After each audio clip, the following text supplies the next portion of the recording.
We Speak. From bbclearningenglish.com. Hello and welcome back to The English We Speak. I'm Feifei. And I'm Rob. Have I told you about the competition that I've entered, Feifei? No, Rob. What is it? It's a singing competition. You have to perform a popular song from your favourite band, and I'm going to win. You? Are you going to win? No offence, Rob, but I've heard your singing voice. And, well, I'm not sure. What are you trying to say, Feifei? All I'm saying is that there is a fat chance of you winning the competition. Right, so first you make fun of my singing, and now you're calling me fat. Oh, how cheeky. Oh, no, Rob, no. I'm not calling you fat. I'm saying that the likelihood of you winning the competition is very small. Oh, right, yes. Fat chance is an English phrase to say something is not very likely. I remember now. Right, while you calm down, let's hear some other examples of this phrase. I bought a lottery ticket for tonight's draw, and these are my lucky numbers. I'm definitely going to win. Fat chance. I hope it's warm this weekend. I want to go fishing. Well, fat chance of that. It's the middle of November. I auditioned for a role in a movie, but there's fat chance of me getting the role. I saw loads of famous actors auditioning too. This is The English We Speak from BBC Learning English, and we're talking about the phrase fat chance. This is a noun phrase that means a small chance or possibility of something happening. It can be used in a full sentence and also as a standalone phrase. For example, when Rob said he was going to win the competition, I could have just said, fat chance. Hey, I think I've got a really good chance. I've been practicing hard and I've even taken a few lessons. OK, Rob, well, good luck, I suppose. Well, Feifei, when I win the £5,000 prize money, there's fat chance of you getting any of it. Wait, £5,000? Rob, hold on, I didn't mean it. Thanks for joining us. I've got to go and apologise to Rob. Hopefully he'll share his winnings. Bye. The English We Speak. From bbclearningenglish.com. Hi, Neil. Good weekend. Do anything nice? Hi, Feifei. Actually, I stayed in and watched TV. Football? No, I watched this marvellous programme from Norway. Oh, one of those police dramas. They are great. Actually, believe it or not, the entire film was just the view from the front of a train, all the way from one city to another. It was 7 hours long. 7 hours? That's all that happened? No people, no police, no nothing? Just the view from the train. It was such a relaxing journey. They call it slow TV. Ah, yes, I've heard of that. Wasn't there one on a boat too? Isn't it a bit boring? Well, it's not for everyone, but my life is so busy, I just like to slow down now and again. I'm still not convinced. Anyway, let's hear some more examples about this slow TV. It's our phrase on The English We Speak. Michaela's company specializes in making slow TV. She says business is great right now. I recently discovered slow TV. My friends think it's really dull, but I find it helps clear my head after a stressful day. What are you watching? It looks just like a fireplace with a big piece of wood burning. It is! Isn't slow TV fantastic? It takes about 4 hours for the wood to burn completely. You're listening to The English We Speak from BBC Learning English. The expression we're looking at in this programme is slow TV. So, Neil, is this what you'll be doing with your free time from now on? Watching slow TV? No, I've got an even better idea for this weekend. You know that oak tree I planted? Yes. I'm going to film it and make my very own slow TV. Then you can watch my tree grow anytime you like. Honestly, Neil, I don't think so. Maybe this will be the next big thing in slow TV. I could call it Slow Tree V. Get it? I think what you need is to take a long, slow walk outside. Then you can admire all the trees you like. Just you wait, Feifei. This will be the slowest TV ever. Oak trees take around 30 years to grow. Good luck, Neil. See you in 30 years. I'll stick to police dramas in the meantime. Bye. The English we speak. From BBC Learning English. Hello and welcome to the English We Speak. I'm Feifei. And I'm Rob. Hey, Feifei, did you know they're looking for a new team leader to manage and motivate our team? Oh, a promotion. And you think I should apply for it? No, I was going to ask if you think I'd be good for the position. Well, you're sometimes friendly and you like to chat. Great. Well, the job description says that they want someone with soft skills, and that means the ability to communicate and work well with other people. I'm basically a team player. You are a team player? Well, Rob, you're certainly soft, not very strict, so nobody would listen to you. Oh, well, we'll see about that. We're going to hear some examples, and no arguing.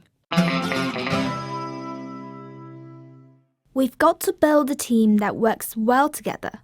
So soft skills are vital if you want to work here. The recruitment company are looking for someone with soft skills to fill the vacancy.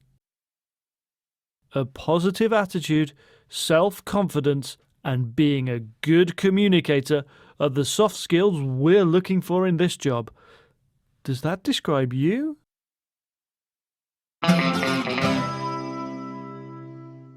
This is the English We Speak from BBC Learning English, and we're talking about the phrase soft skills, which describes someone's ability to communicate and work well with others. But Rob, I'm still not sure if you've got the soft skills for the new job. Oh, well, thanks for your vote of confidence. Actually, maybe I should apply for the new job. Let's have a think about your skills. You're bossy, you tell people what to do, you take charge. They sound like hard skills to me. Hard skills? It sounds like I'd be perfect for the job. So, Rob, pop outside the studio and make me a cup of tea. Any chance you could ask me using some soft skills? No, Rob, just do it. See ya. Somehow, I think she'd get the job. Bye. The English we speak. From bbclearningenglish.com. Hello and welcome to the English We Speak. I'm Feifei. And hello, I'm Rob. You're looking pleased with yourself today, Rob. I am. Look. Biscuits. Are biscuits really that exciting? Well, it's not actually the biscuits, it's the price. I got 5 pence off the packet. A great discount, eh? 5 pence? Big deal. Well, yes, it is a big deal, Feifei. A big deal. By my calculations, it's a 5% discount. So every bite tastes better because it's cheaper. Oh, hold on. You're being sarcastic, aren't you? I am. It's a sarcastic phrase. When we say big deal to someone, we're telling them that we don't think what they've told us is very special or impressive. So sorry, Rob, I'm not impressed. Oh, it takes a lot to impress you, Feifei. How about some impressive examples? Have you heard? We're getting a 1% pay rise. Big deal. My brother said he completed the marathon in 4 hours. Big deal. I did it in 3. This is the English We Speak from BBC Learning English, and we're talking about the expression big deal, which can be said to someone to show you're not impressed by what they've told you. You can also say something is no big deal to mean it's not a serious problem, like this. Failing your driving test is no big deal. It happens to people all the time. You can try again next month. So that's no big deal. But I think saving 5 pence off a packet of biscuits is a great deal. You know what people say, every penny counts. Rob, you're making a big deal about this. That's another use of big deal. When you make a big deal about something, it means you make a big fuss. A big fuss. I bought 100 packets, Fei, saving £5. That's quite a deal, don't you think? 100 packets? That's a bit extreme. You must really love biscuits. What sort are they? They are chocolate digestives. Oh, chocolate digestives. My favourite. OK then. Rob, open them up and let's start munching. Ha! I can see you are impressed with my big deal. Bye. Bye.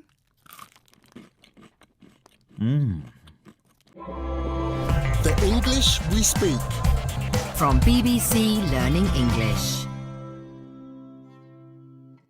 Hello and welcome to the English We Speak. I'm Neil and this is Fei. Fei? Huh? Oh, sorry, Neil. Oh, well, I had a really late night last night, so I'm dead tired today. You're dead tired, Fei. Are you dying? That's awful. What have you got? Is it contagious? Oh, Neil, don't be silly. I'm not sick or contagious or dying. I'm just really tired. Ah, that's a relief. But you said you were dead tired, but you're not dying. Oh, really, Neil?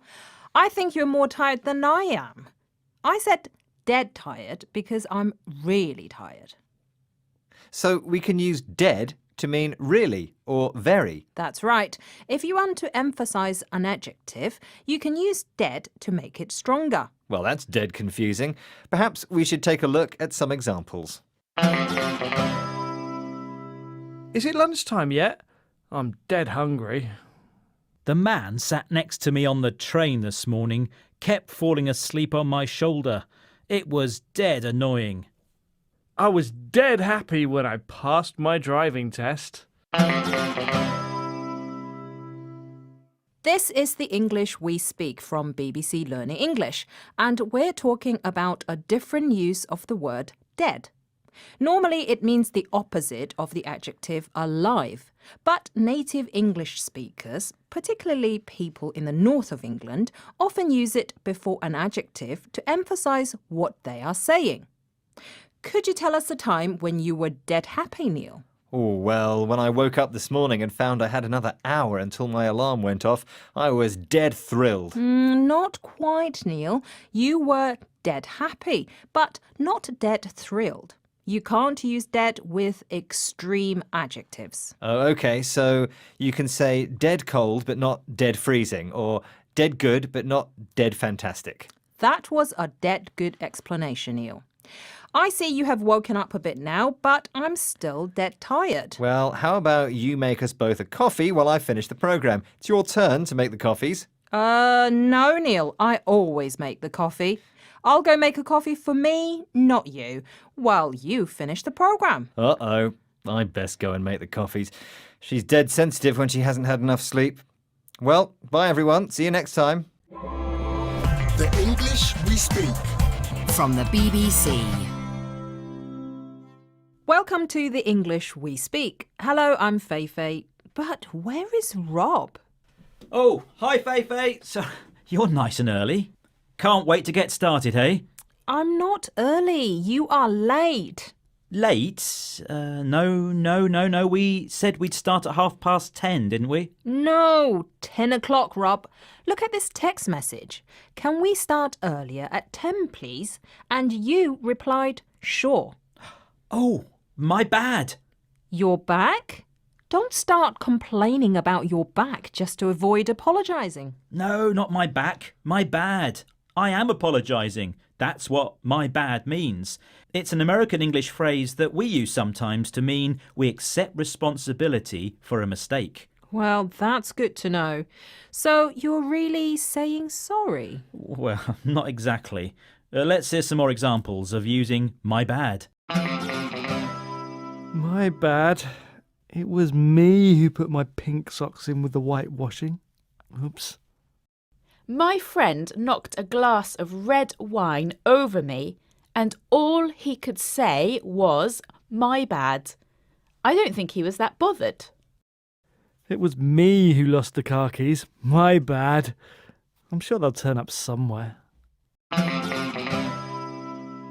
This is the English we speak from BBC Learning English, and we're finding out about the phrase my bad, which is slang for saying my fault, my mistake, I am to blame. But Rob just can't bring himself to say sorry. I'm sensing my bad is a way of apologising without actually saying sorry. Yes, I suppose so, but I'll say sorry if that helps. You know I can't be perfect all the time. That's true. Anyway, why are you so keen to start early today? Oh, my bad. I forgot to tell you it's Neil's birthday, and we're leaving early to go and celebrate at the pub. Oh, that is bad. That wasn't a mistake. You just did that on purpose. Why would I do that? Come on, Rob. I'm sure you can join us. Just don't forget your wallet. Okay, bye. Bye. The English we speak. From bbclearningenglish.com. Hello and welcome to the English we speak. You're Neil. And hello, you're Feifei. Neil, a question. If you looked into my purse, what would you find? Not much. Probably lots of small coins that aren't worth much. Well, I'm not rich, Neil, but yes, you would find small change, a collection of coins with little value. OK, is this the phrase for this programme? Not exactly. The phrase is small change, but it's not about money. Something that is insignificant or trivial, meaning not important, can also be described as small change. Like getting a seat on the train during the rush hour is small change for me. And getting chocolate sprinkles on top of my cappuccino is small change for me. Really? That's big change for me. Let's hear some examples that are far from being small change. I've only got a cold, so my health problems are small change compared with your broken leg. Eating out every night, small change to Molly. She can afford it with the huge salary she's on. Where I sit on the plane is small change to me, as long as we arrive on time. This is the English we speak from BBC Learning English, and we're talking about the phrase small change, which describes something insignificant or trivial, meaning not important. We can also describe someone as being small change, so they are not important. Feifei, do you think I'm small change in this programme? Of course not, Neil. You're very important to this programme, and besides, we couldn't afford the other presenter. Very funny. So now we've explained small change. Can you lend me some? You mean money? How much do you want? £10. Neil, that's not small change, and your request is not small change either. The answer is no. Well, it was worth a try. See ya. Bye. The English we speak. From bbclearningenglish.com. Hello, this is the English we speak. I'm Feifei. And hello, I'm Rob.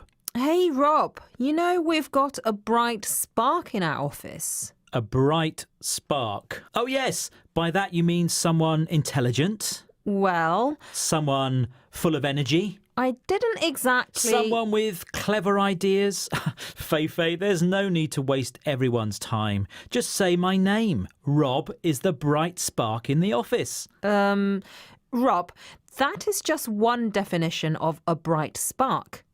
A bright spark can describe someone who is clever, intelligent, with lots of energy. But this isn't the definition that applies to you, Rob. Oh, so come on, Feifei. When else would you describe someone as a bright spark?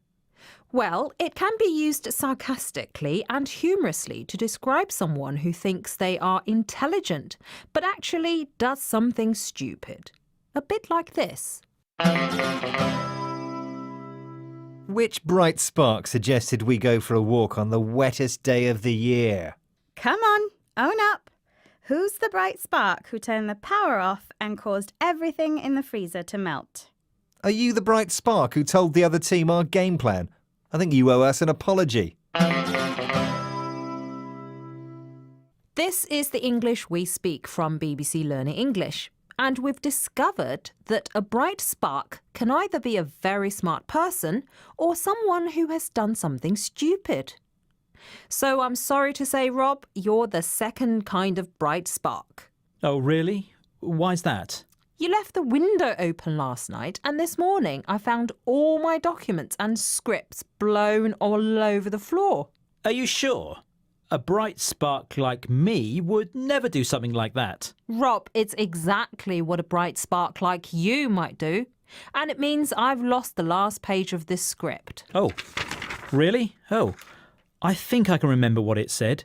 Something like, sorry, Rob, you are wise and clever and the brightest spark I have ever known. I don't think so, Rob. Which bright spark would write something as cringy as that? Time to go, I think. Good idea. Bye. Bye-bye. The English we speak. From bbclearningenglish.com. Hello, this is the English we speak. This is Rob. And this is Feifei. So, Feifei, how did the blind date go? Not great. A disaster, in fact. Oh no, why didn't you just follow my advice? I did. Wear something nice, turn up late, and make small talk. Yes, make small talk, exactly. Well, when I started making small talk, the guy looked at me in a strange way and then walked off. Oh no, what did you say? Things like hi, good, yes, no, great, small words. But no sentences. I think you've got the wrong end of the stick here. I mean, you misunderstood. Making small talk means making informal conversation about unimportant things. If you're meeting someone for the first time, it's a good way to make them feel relaxed. You know, break the ice. Right. Make small conversation. I guess we should hear some examples. I didn't know anybody at my cousin's wedding, so I tried to make small talk with the guests.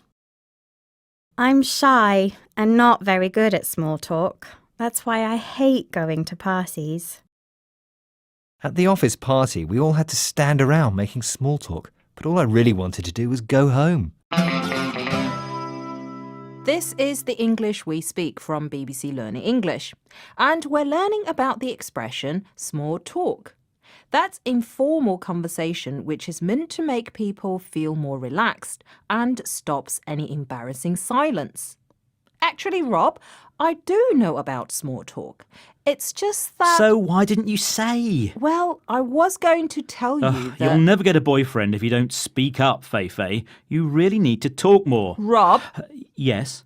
What I was trying to say was I did not have time for small talk because my date would not stop talking. He was rude, arrogant, and wouldn't let me get a word in edgeways. Now, who does that remind me of? Nice weather for the time of year, don't you think? It's a bit late for small talk now, Rob. You've said far too much. Oh. Bye-bye. Bye. The English we speak. From BBC Learning English. Hello and welcome to the English we speak. I'm Feifei and you are? I'm Rob. Yes, of course you are. And what is the capital of Greenland? Strange question. Why are you asking? Well, somebody has sold me this pair of clever clocks and I'm trying them out. But they don't seem to be working. I don't feel any cleverer.